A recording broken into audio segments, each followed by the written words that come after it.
Jack lived in a room that was spacious enough for his needs at 16 by 16 feet. It featured beige carpet covering the length of the room, but that suited him just fine. He didn't require or desire much more. Jack Hebert definitely didn't need the 3,200 square foot house his wife had insisted they buy. Initially, he had objected. With just him, his wife, and their 16-year-old daughter, they simply didn't need that much space, especially since Deidre would likely move out in just 2 years. She had been talking nonstop about going to Florida State ever since she saw a photo of the campus. But as usual, Jack gave in and made the 25% down payment of $52,500. Then, 2 years after Deidre left, Jacqueline hit him with the usual, "We've grown apart. It's not you, it's me, and this will help us reconnect." He wondered how a 47-year-old woman having a 31-year-old lover was supposed to help them reconnect. But this time, to Jacqueline's surprise, Jack didn't give in. He didn't just agree. "You'll end up with nothing," she screamed, her normally pretty face contorted in anger when he told her he was moving out. "That's fine. At least I won't end up with an old woman," he said, finishing packing his suitcase. Miller's Electronics sold him the equipment. It was easy to hide them around the large house. Jacqueline wasn't very meticulous with cleaning or observant of her surroundings. He found out Jacqueline's lover was a teacher at Baylor Lake High School. That's where they met. Brian taught English, and Jacqueline was the librarian. Jacqueline and Brian thought Jack should go along with their plan. They'd have their affair. Then Brian would return to his wife, and Jacqueline would return to her husband. But Jack Hebert didn't become the head accountant for St. Elizabeth Public Utilities by being careless. He earned that position through careful and meticulous work. As planned, Brian and Jacqueline went to Sweet Peas for their fried catfish dinner that night. Brian's parents happened to be there, seated at a table. Brian awkwardly introduced Jacqueline as a colleague. "So, where's Michelle?" Brian's mother asked directly. She's at home with the girls," Brian stumbled. "Yes, she mentioned that," his father interjected. "Said you had some kind of parents-teachers conference or something tonight." Yeah, well, we do, but we took a little break to grab a bite," Brian stammered. Both of Brian's parents replied skeptically, clearly not buying his excuse. After a quiet dinner, the once affectionate couple went to Foxtrot's lounge for some dancing. Jacqueline loved dancing, but Jack didn't enjoy it much, considering himself clumsy on the dance floor. At Foxtrot's, Jacqueline's mother and stepfather were dancing. "Yes, dear, your husband slipped Roger a couple $100 to bring me here for dancing and drinks," her mother chuckled. Then she glanced at Brian and raised an eyebrow. "But, what are you doing here?" she asked Jacqueline. Well, Jack isn't really into dancing, so..." Jacqueline trailed off. "Come on, Monique, they're playing our song," Roger insisted. "That's not our song, you old goof," Monique laughed, letting Roger lead her back onto the dance floor. But Jacqueline was determined to proceed with her affair, if only to defy her uptight husband and salvage her evening. Brian didn't mind. The dinner and dancing had just been a means to an end for him. "Wow, nice house," Brian whistled as he pulled up to the South Shore Baylor Lake home. "Thank you," Jacqueline said with a coy smile. They entered the house, Brian giving Jacqueline's backside a playful squeeze. "Hello, Brian," Michelle greeted from the living room couch. What? What are you doing here?" Brian nearly shouted. "Oh, I thought I'd show your wife and daughters where you'd be living," Jack Hebert said, entering the room with a box of his belongings. "Hi, Jacqueline. I just came by to pick up a few more things." "I already told you." "Yeah," Michelle said, her voice tight. "I told you after Stacy. I told you that's it." The pregnant woman struggled out of the soft couch, walked over to Brian, and slapped him hard across the face. "Well, looks like you all have a lot to talk about, so I'll be on my way," Jack smiled. "The girls really enjoy the swimming pool." "You a hole?" Jacqueline snarled at Jack as he walked away. "By the way, you owe Danny $12 for babysitting Mealy and Mandy tonight," Jack added, pointing to the neighbor girl playing with the girls in the pool. Then he left the house. They had almost $84,000 in equity in the house. Jacqueline screamed, cried, and begged Jack for forgiveness. She couldn't bear to lose the house or the nearly $17,000 worth of furniture she'd bought. Her new Mercedes-Benz still had 3 years left on the loan. Jacqueline pleaded and cried for Jack to forgive her. She knew she couldn't afford the car on her own salary, and she nearly fainted when Parker Johnson, her lawyer, delivered the news. Jacqueline would be responsible for half of Deidre's tuition and living expenses for as long as she was in college. She also struggled to make ends meet on the salary of a public school librarian. Oh, no, honey, Monique chuckled dryly when Jacqueline suggested moving in with them. But it's just until I can, Jacqueline protested. Honey, it's a two-bedroom condo, Roger pointed out. I am so thankful your father isn't here to see this, Monique remarked. She gave her daughter a pointed look. Remember? Monique prompted. You brought that Jack Hebert boy home, and your father warned you that he was trouble. He'd be shocked to see how wrong he was. Their eldest, John Jr., called his dad. Dad, Mom's asking if she can stay here, JJ said. Son, if you've got the space, then of course let her stay, Jack replied. Well, it's just, I don't want any trouble, JJ admitted. Son, that woman changed your diapers, took care of you, fed you all those years. If you have the space, give it to her, Jack insisted. Love you, Dad, JJ said. Michelle Melançon kept her word. She didn't forgive Brian for his attempted affair. Brian found it impossible to live on half his salary and ended up moving back in with his parents. At least this arrangement allowed Brian's parents to spend plenty of time with Amelia and Amanda, their two granddaughters. When Michelle had her baby, Barry Melançon, named after her father, they got to see him often too. Barry? I thought we were naming him after me, Brian complained. We were, Michelle snapped. But your little Johnson made sure there's no we anymore. Jack initially planned to stay in the apartment temporarily, but he grew to enjoy not spending hours on chores like cutting grass, raking leaves, mulching gardens, planting flowers, or vacuuming the pool. He also discovered he liked not having to change wallpaper, paint spare bedrooms, or replace old carpets. Cleaning out the garage, attic, and tool shed was another task he didn't miss. Jack kept his furnishings minimalistic. He developed a passion for cooking. Jacqueline used to complain about his mess in the kitchen, but here he had to choose between microwaving endless frozen dinners or learning to cook. He chose the latter and enjoyed it. One evening, driving home with a new recipe for blackened chicken, he noticed a colorful building out of the corner of his eye.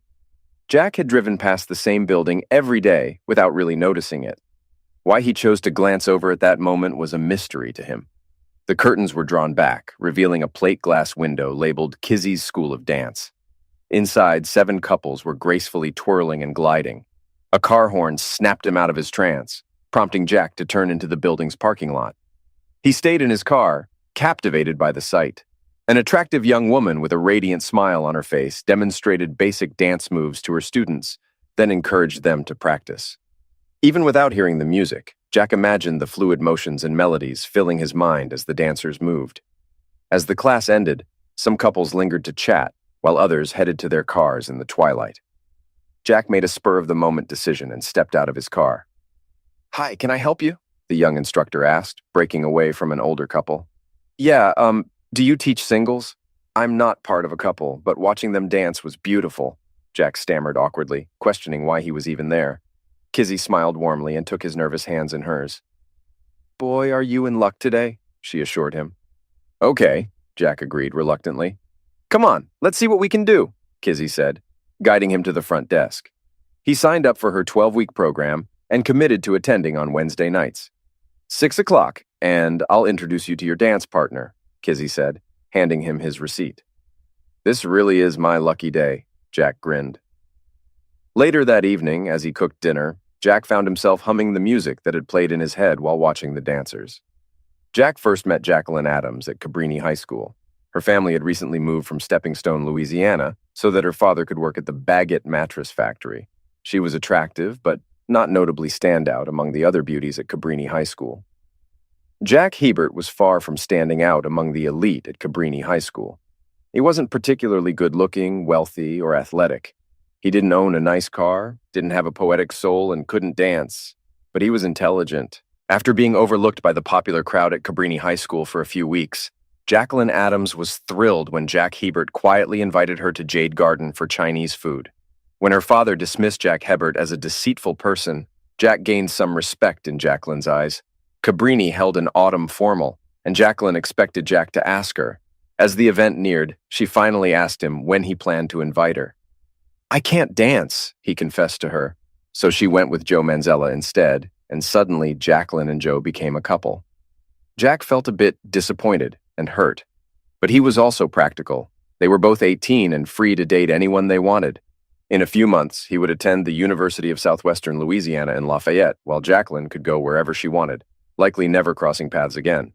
But Joe's smirk did irritate Jack. "Hey, Hebert, how's it going?" Joe teased. "Oh, going well, Manzella. And how's Gina?" Jack replied, referring to Joe's older sister known for her promiscuity. Joe was strong, but Jack was clever. When Joe swung at Jack, he ducked, causing Joe to hit the cinder block wall instead. "Ouch, that must hurt," Jack chuckled as Joe stared at his swollen hand in dismay. Jacqueline attempted to make Jack jealous by dating other boys, but eventually admitted defeat and returned to him. She skipped the winter formal and the spring formal because Jack couldn't dance.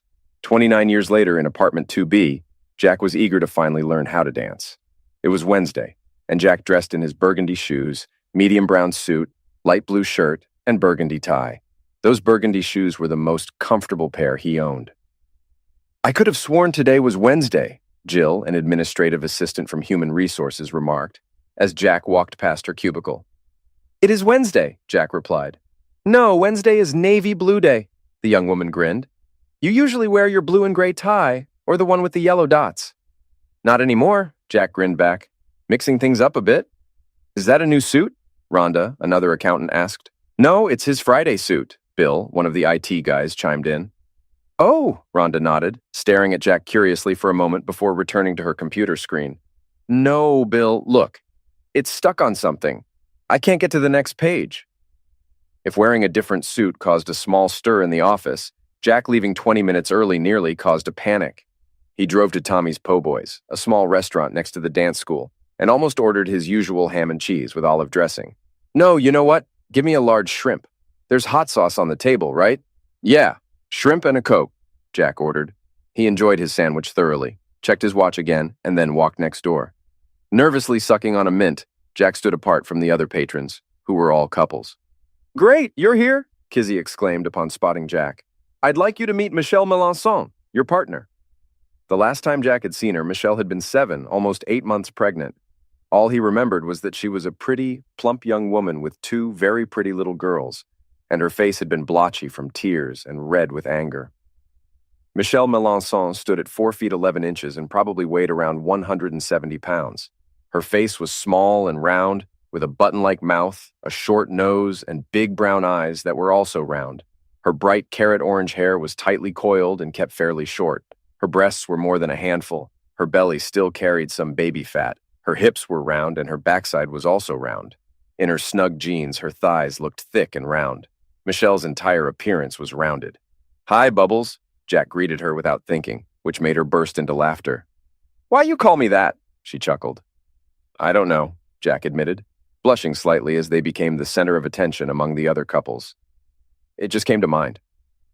Jack learned that Michelle's parents had paid for 12 weeks of dancing lessons for her as a way to get her out of the house for a couple of hours.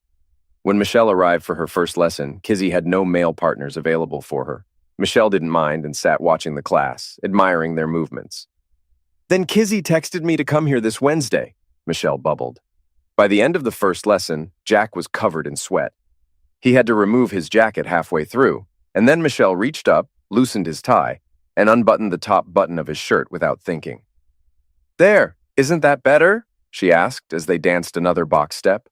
"Relax, Jack. Let the music move you," Kizzy encouraged.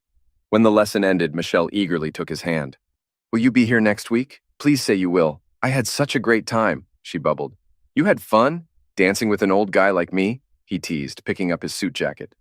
"You're not old," she insisted. "Twice your age," he pointed out. "Yeah, well, still," she shrugged. "I'll be here," he assured her with a smile. While dancing with her, Jack tried to look into her big brown eyes, but sometimes his gaze would drift down to her impressive chest. Whenever he noticed, he quickly redirected his eyes back to hers, and she would smile warmly at him, making him blush. As she exited the building energetically, he couldn't help but admire her curvy backside in those snug jeans. As if sensing his gaze, Michelle turned at the door and flashed him a wide smile. "Did you have fun?" Kizzy asked. "You know what? I really did. I mean, I know I'm not great at it, but I really enjoyed myself," Jack admitted. "First off, you're not bad at all. You're just starting out," another woman chimed in. "And secondly, dancing is all about having fun," her partner added. "Focus on having fun, and the rest will follow." "Couldn't have said it better myself," Kizzy agreed. The next morning, Jack went to his closet intending to grab his Thursday suit, but ended up choosing his Wednesday suit instead.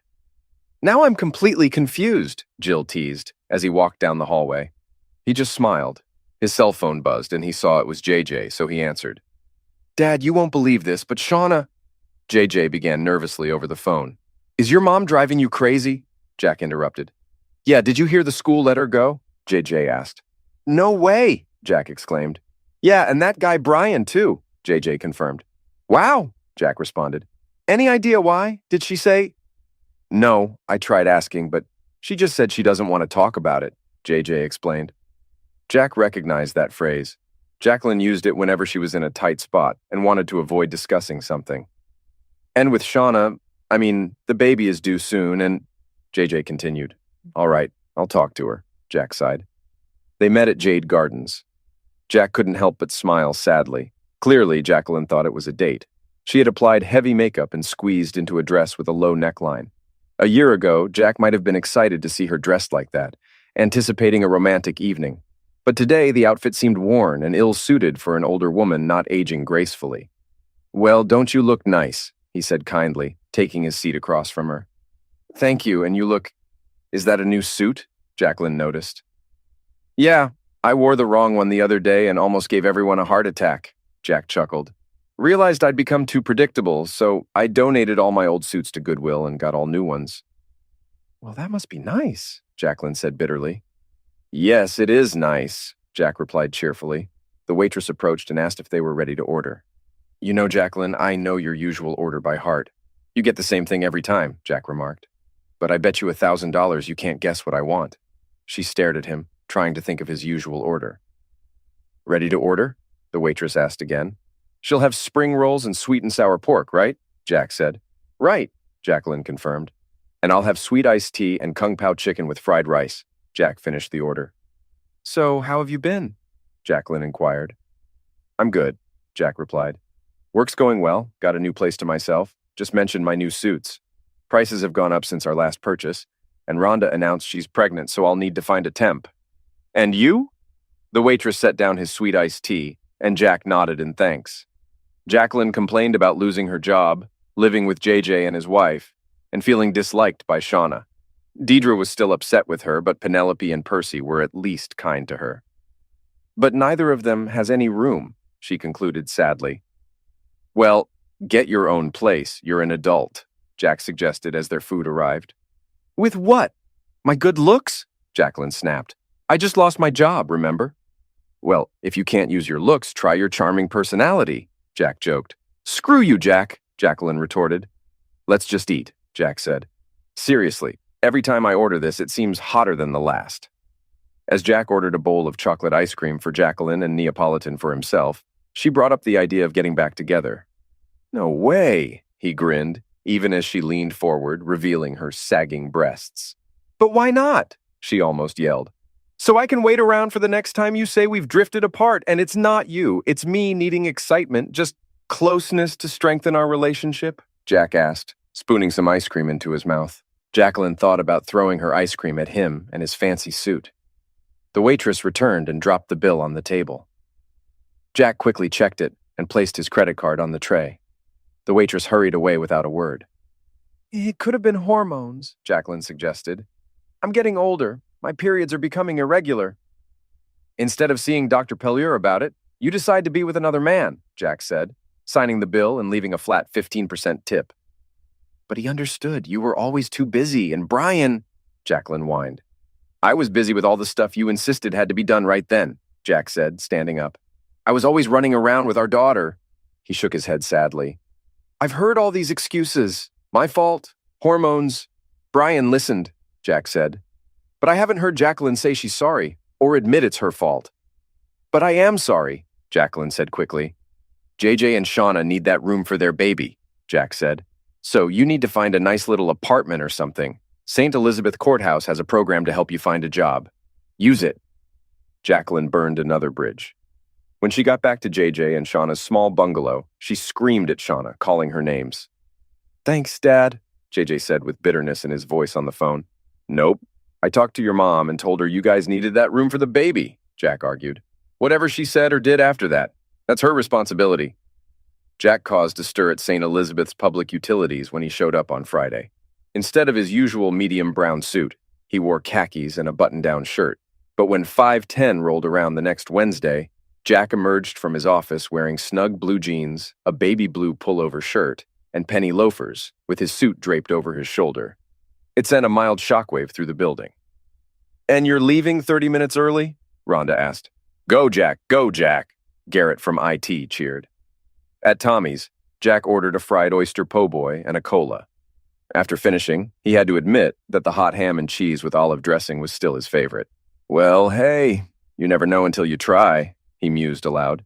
Michelle awaited him with a wide smile, bounding over to greet him. "That looks way more comfortable than that fussy old suit," she complimented, rubbing his arm. "Hi, Bubbles, you're looking good too," he grinned. She burst into laughter at being called Bubbles. He felt much more relaxed and genuinely enjoyed their lesson. "Well, back to the kids," Michelle said as Kizzy congratulated everyone on a great class. "I'm sure Barry's hungry by now." "Barry? Oh, right, the baby," Jack smiled. "How are the little ones?" "Mealy's been asking why we can't live with Daddy almost all the time now. Mandy's starting to fuss about it too. But that's just because Mealy is, and as long as Barry has a dry diaper and a boob to suck on, he's happy," Michelle confessed. She beamed a big smile when he glanced at her ample chest. "See you next Wednesday, Bubbles," Jack grinned. "I'm going to come up with a nickname for you," Michelle teased. "Yeah, sure. Can't wait," Jack replied. Next, Percy called Jack, complaining about his mother. "Dad, please do something," Percy whined. "She's been here for 2 days, and already Addison's ready to end her. Or me." "What, am I supposed to be the enforcer?" Jack asked. That's exactly what Jacqueline asked him when he called her to tell her to leave Percy's one-bedroom apartment. "My place is only $425 a month." "You can't say you can't afford $425, Jack reasoned with her. "I got fired from my job, Jack. It's hard to rent an apartment with no money." Jacqueline raised her voice. "Jacqueline, we sold the house," Jack reminded her. "We each got a check for $42,000. What happened to all that money?" She didn't answer his question. Instead, she pleaded with him to reconsider reconciliation. "Do you remember what you said to me when I asked if you wanted to go to the Catskills?" Jack reminded her. "My last vacation, I said, hey, why don't we go to the Catskills? We loved it there last time we went. Remember what you said?" "No, you know I don't," she snapped. "But I'm sure you do." "You said, why bother?" "Well, Jacqueline, why bother? Reconciling? Why bother?" Jack said. Penelope gently let her mother know that as much as she loved her, there simply wasn't space for her at her apartment. "And besides that, Mom, you hate dogs. And Samson and Delilah were here first," Penelope added, as her 2 Irish wolfhounds sought her attention. Jill asked as he walked past her cubicle holding his suit. "All right, Jack, where are you headed?" "What's up?" he chuckled. "I don't interrogate you every time you leave." "Yeah, but you're not smiling like that every time either," she grinned. Jack knew that if he spilled the beans to Jill, the whole office would know by morning coffee. They all knew about his divorce from Jacqueline and the reasons behind it. Women were approaching him, calling Jacqueline names and reassuring him not all women were like her. Some men were patting him on the back quietly while others avoided him altogether. "Okay, Jill, but this stays between us," Jack said. "You know I won't spill," Jill promised eagerly, eyes shining with curiosity. "Well, every Wednesday, after my divorce, trying to make ends meet on half of everything," Jack explained. "Yeah, that woman," Jill nodded in agreement. "But anyways, I make some extra cash posing as a male model for the art classes at ULD, Jack whispered. "You do what?" Jill exclaimed, eyes widening in disbelief. "Yeah, University of Louisiana at DeGard," Jack confirmed. "They have these art classes where they pay me $100 to strip down and just stand there. I was so embarrassed the first time. One girl said she used up all her red paint trying to get my blush right. But hey, after that," Jack managed to hold his laughter until he reached his car. He was still giggling when he walked into Kizzy's. "Okay, Jackhammer, what's so funny?" Michelle asked, taking his hand. He blushed, but shared with her what he had told Jill, the office gossip. They both burst into laughter, Michelle covering her mouth with her delicate hand. "Well, I'd definitely pay to paint you," she confessed as Kizzy called the class to order. "Okay, Jackhammer, you ready?" Michelle teased. "Yeah, that's what all the ladies call me," Jack replied, causing Michelle to blush immediately. "I didn't mean it like that," she exclaimed, playfully slapping his arm. "Any issues here?" Kizzy asked with a smile. "Yeah, she just hit me," Jack joked. "You should have heard what he said," Michelle retorted. "I'll come up with a different nickname," Michelle promised as they danced. Sure thing, Bubbles. Jack grinned and spun her around. That's it, keep going, Kizzy encouraged. A few other couples joined in the encouragement, and both Jack and Michelle grinned broadly. Do you want to? Jack stuttered as Kizzy ended the class. Michelle smiled up at him, her smile making him even more nervous, but he pushed through. Would you like to grab a cup of coffee or something? He asked. Can't, Michelle replied.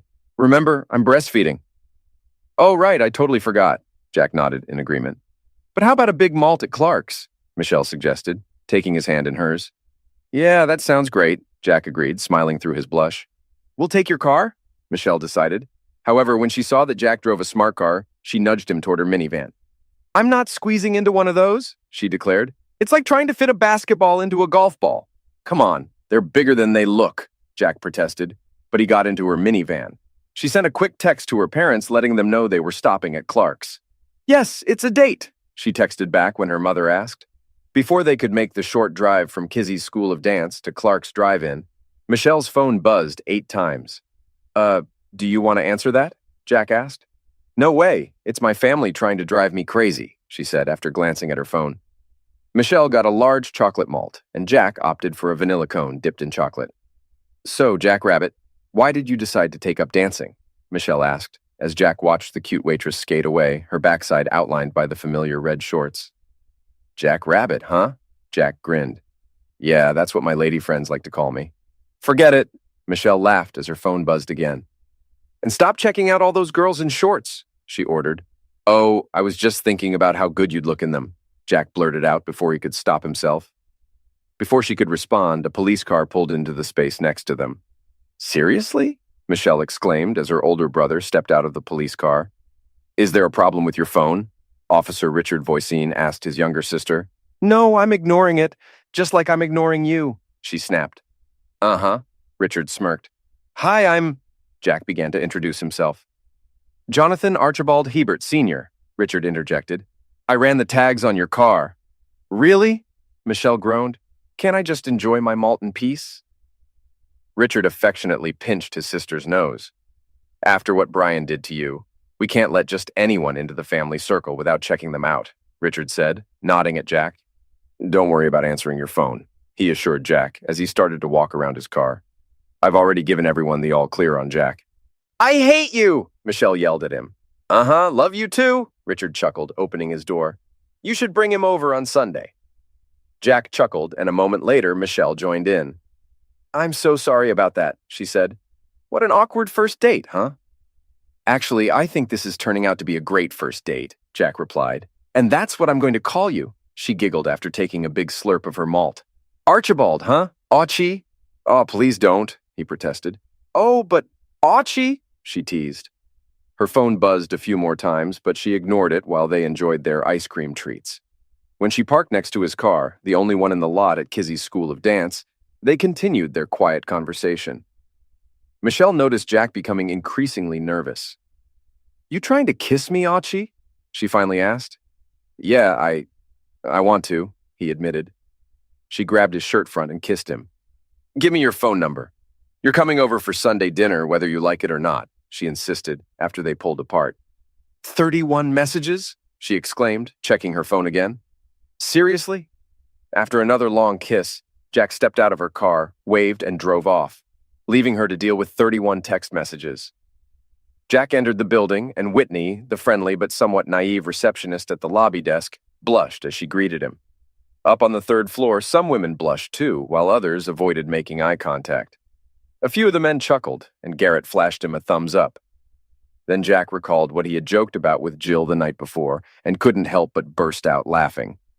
You said you wouldn't tell anyone, huh? He teased Jill when he spotted her in the break room. Oh, but I didn't, she protested, looking guilty.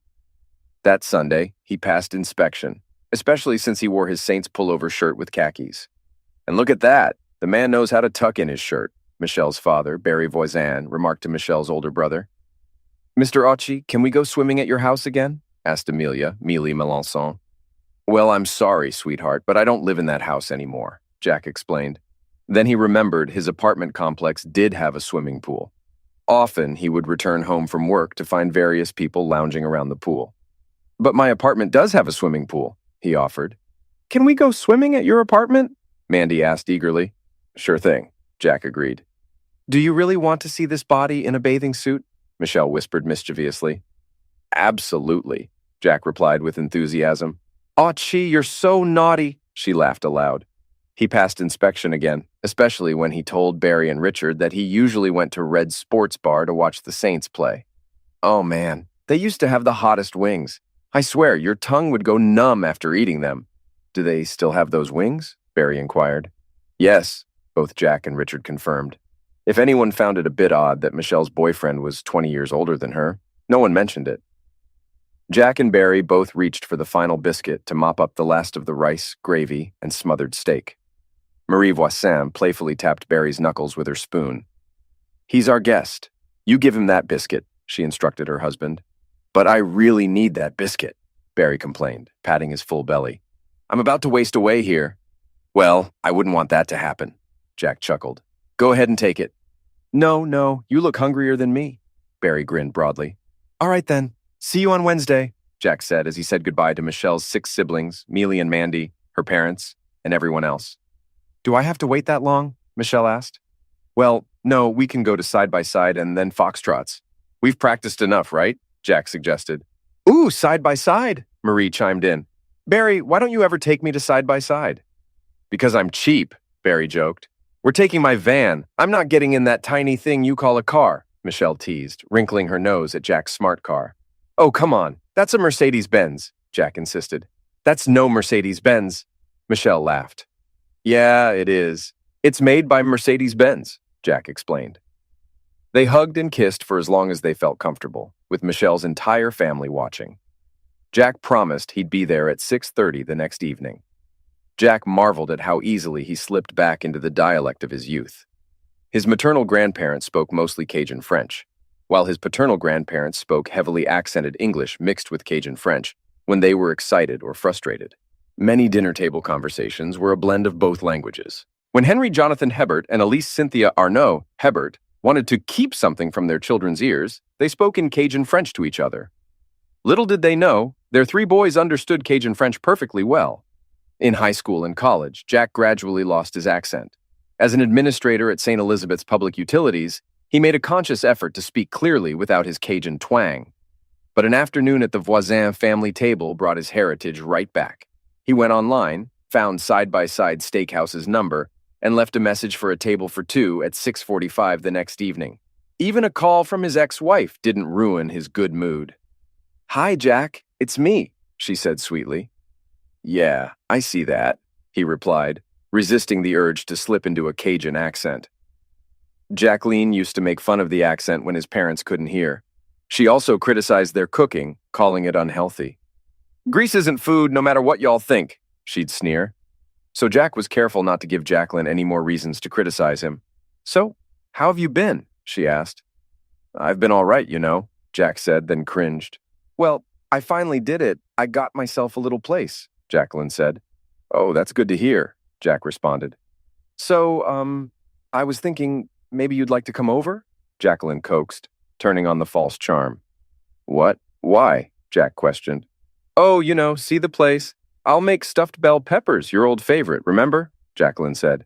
Jacqueline, I don't think so, Jack declined. And just like that, Jacqueline's forced cheerfulness faded away.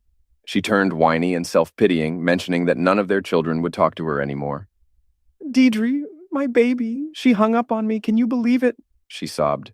Well, I'm busy tomorrow, Jack reluctantly replied. How about Wednesday then?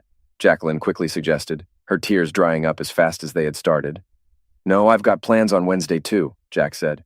What are you doing? Jacqueline demanded to know. Jack briefly considered telling her what he'd told Jill.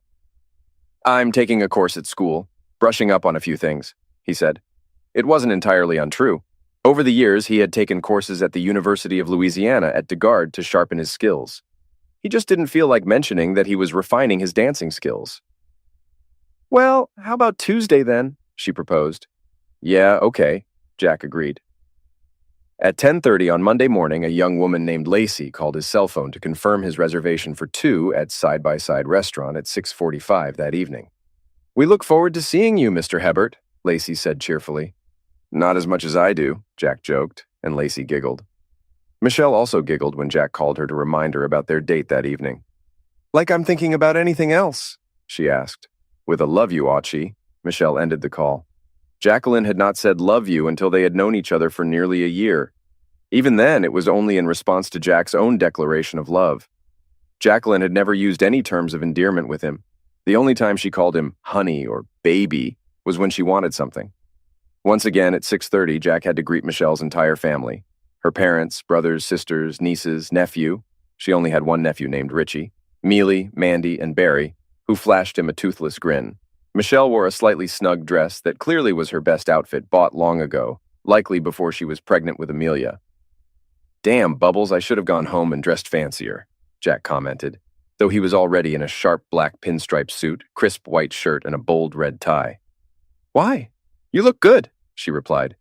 Yeah, but not nearly as good as you, he said, making her blush with pride. Why don't you say things like that? Marie asked Barry. Because then I'd have to say it all the time, Barry teased, kissing his wife. Oh, you're fibbing, she laughed, returning his kiss. I'll give you a police escort, Richard joked. Do it and I'll end you, Michelle threatened playfully. Ah, Mr. Hebert, the hostess greeted them at the restaurant. Right this way. Michelle looked around the fancy restaurant in awe. The fanciest place Brian had ever taken her was Casa Ole, a Mexican restaurant. Her menu had no prices, and she asked about it. Sweetheart, it's so you don't worry about what you're ordering, Jack explained quietly, taking her small hand in his. You can get whatever you want. Looking into his warm brown eyes, Michelle felt her heart flutter. I love you, she blurted out suddenly. Her eyes widened and she gasped silently, trying to correct herself. Oh, I'm so happy to hear that because I'm in love with you too, Jack smiled warmly. You are? Michelle gasped. Meanwhile, Jill remarked as Jack exited his office, dressed in his usual Wednesday attire of jeans and a pullover shirt. What a difference a day makes, huh? Huh? Jack responded, curious. Well, yesterday, you looked like you'd lost your best friend when you left here, Jill observed. But tonight, you've got that Wednesday night smile plastered all over your face. Jack grinned even wider and continued on towards the elevator. The previous evening, he had visited his ex-wife's new apartment. Jacqueline had rented a one-bedroom unit that was slightly larger than Jack's, with a neat and tidy environment. The apartment complex was well kept, with no abandoned cars in the parking lot and clean grounds. At the Voisin's home, they bowed their heads for a prayer before the meal began. Since Sunday's lunch, Jack had made a habit of giving thanks before eating. I'm not poisoning you, you know. No need to pray, Jacqueline teased when she noticed him bowing his head. Throughout dinner, Jacqueline continued to complain. She griped about the high rent, the cost of furniture, her boring job at the courthouse, and the noisy neighbors. Must have been some great closeness, Jack muttered to himself. That's all I can think about. It must have been really great. Once again, Jacqueline brought up the idea of getting back together. Did you hear what I said? Jacqueline asked, trying to hide her irritation. Jack finished chewing his casserole, took a sip of his iced tea, and faced her.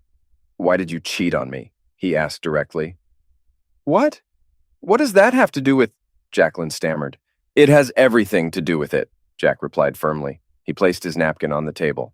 Jacqueline, for whatever reason, you decided to sleep with Brian Melanson. I told you not to do it. I told you I wasn't okay with it. I warned you it would end our marriage. But you went ahead anyway. The only reason it didn't, I messed that up pretty badly, didn't I? I really didn't think, Jacqueline admitted weakly. I know. You really didn't think I would fight back so hard. You really didn't think I would leave or file for divorce. You really didn't think you wouldn't get your way like you always did. Jack sighed. See? You're just as much to blame as I am. You always... Jacqueline started to argue. Jacqueline, I still haven't heard you say you're sorry, he interrupted, standing up. You're not done yet. You still have... Jacqueline protested. I'm done, Jack cut her off, heading toward the door. Don't call me anymore, okay? We have nothing more to say. He stopped at Clark's and ordered a chili cheeseburger and a vanilla malt. I'd be nervous driving around in that thing, his waitress admitted, eyeing his small car. Yeah, but I get 42 miles to the gallon, Jack agreed cheerfully. When he arrived home, he and Michelle exchanged text messages incessantly until 10 o'clock. Good night, Achi, she sent, along with a kissy face. Love you. Good night, he replied.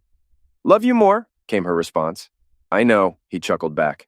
He laughed when she replied with a smiley face sticking out its tongue. Now it was Wednesday afternoon, and Jack was excited about dancing with Michelle. Whitney blushed deeply, but wished him a good evening. After a hot ham and cheese po' boy with olive dressing and a few dashes of hot sauce, Jack was energized and ready. "Archie!" Michelle exclaimed, bounding over to greet him. "Hi, Bubbles," he smiled, admiring her outfit. "You look good, yeah?" They danced, following Kizzy's instructions, correcting those who needed it, and praising those who did well. When the class ended, Jack bent down and softly kissed Michelle's lips. "So, it's Brian's weekend with the kids," Michelle coyly mentioned. "What are you thinking?" "I'm thinking I want to make love to you," Jack blurted out. She kissed him back, standing on her tiptoes. "Okay, that sounds good, yeah," she agreed. On Thursday, Jack had a heart-to-heart talk with Barry, Michelle's father. He learned that Michelle's wedding had been rushed and there was no honeymoon. So Jack planned a romantic weekend getaway. And on Friday, he left work at noon. Jack couldn't help but laugh. Jacqueline's Mercedes-Benz was sitting in the lot of the Superior used car lot. They call them pre-owned, but even the salesperson admitted they're used cars. "You know what? Yeah, give me that one," Jack agreed and bought Jacqueline's car. Then he returned to his small apartment and packed his suitcase. His mood soured slightly when he pulled up to the Voisin house and saw Brian Melançon struggling with Barry's car seat and Mandy's car seat. Mealy was already seated in the front. A thought struck Jack.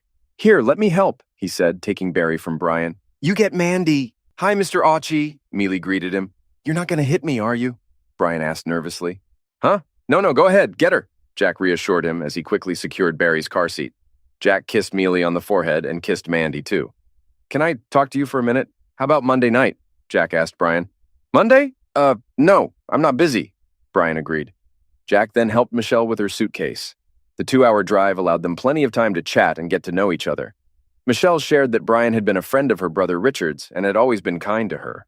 "I mean, I know I'm overweight, but he always says hi and tells me I'm pretty," Michelle said.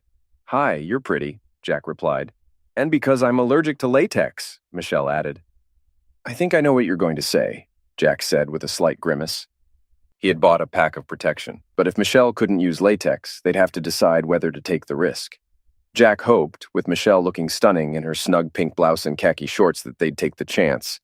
Clearly, Michelle was hoping the same, squeezing his hand frequently. Baton Rouge traffic was as chaotic as ever, and Jack felt relieved when they finally reached Gonzales. Bourbon Street was a new experience for Michelle, who had never been out of Degard, Louisiana. Café du Monde was a delightful treat, and Jack agreed they should eat there every day. As night fell over the city, Michelle took Jack's hand and looked up at him with her big brown eyes. "Let's go back to the room," she suggested. She talked non-stop on the way to the hotel, in the creaky old elevator, and while he struggled with the key card, he pulled her close, hugged her tightly, and then kissed her. "Are you nervous, Bubbles?" Jack asked her softly. "No," Michelle denied, then nodded, burying her head in his chest. "You're about to see me naked and I'm overweight," she admitted. "And you're beautiful too," Jack said. He didn't try to deny that she was overweight. She knew she was 40 to 50 pounds heavier than she wanted to be. Trying to convince her otherwise would have been insincere and dishonest. So Jack told Michelle the truth. She was beautiful. Regardless of her weight, she was beautiful. He guided her to the bed and gently pushed her down. She sat on the edge, watching as he turned off the room's 2 lamps and closed the curtains tightly. "There," he said, finding her in the darkness and touching her. "Now I can't see you." He kissed her deeply. "But I can feel you," he whispered, running his hand up and down her arm. "And I can feel you," she whispered back. "I love you, Archie." He interrupted their kisses to lift off her blouse. They kissed again. Michelle pulled off his Saints pullover shirt, and they kissed some more. "You're so beautiful, Michelle," he whispered as he unhooked her strong bra. "Why don't I feel like Bubbles?" she asked. "Who knows?" Jack said, and she chuckled. His hands explored her breasts and noticed the effects of breastfeeding. "Sorry," she murmured. "What? Why? You're so hot, Bubbles," Jack protested. Their kisses were full of passion and love. Upon hearing his declaration of love, Michelle eagerly kissed him back, pressing her breasts against him. Then she pushed him onto the bed, climbed on top, and straddled him. Meanwhile, Brian appeared nervous and anxious. Jack ordered coffee with evaporated milk from the counter and then walked over to Brian's table. Hey Brian, how's it going? Jack greeted him, sliding into the bench across from him. Good. I'm good, you? Brian stammered. I'm good too. Got a crock pot of black bean soup waiting for me at home, Jack replied, blowing on his coffee. So, what did you want to talk to me about? Brian brought up the subject. Why did my wife want to cheat on me? Jack blurted out, skipping small talk. Huh? Brian was taken aback. Jack had imagined various scenarios, but his direct question wasn't one of them. Jack swallowed a mouthful of scalding coffee and set down his cup. I gave her everything she asked for. That huge house she wanted? I hated it, but I got it. Her car? She had a good Lincoln, but she had to have a Mercedes-Benz, Jack explained, looking at Brian.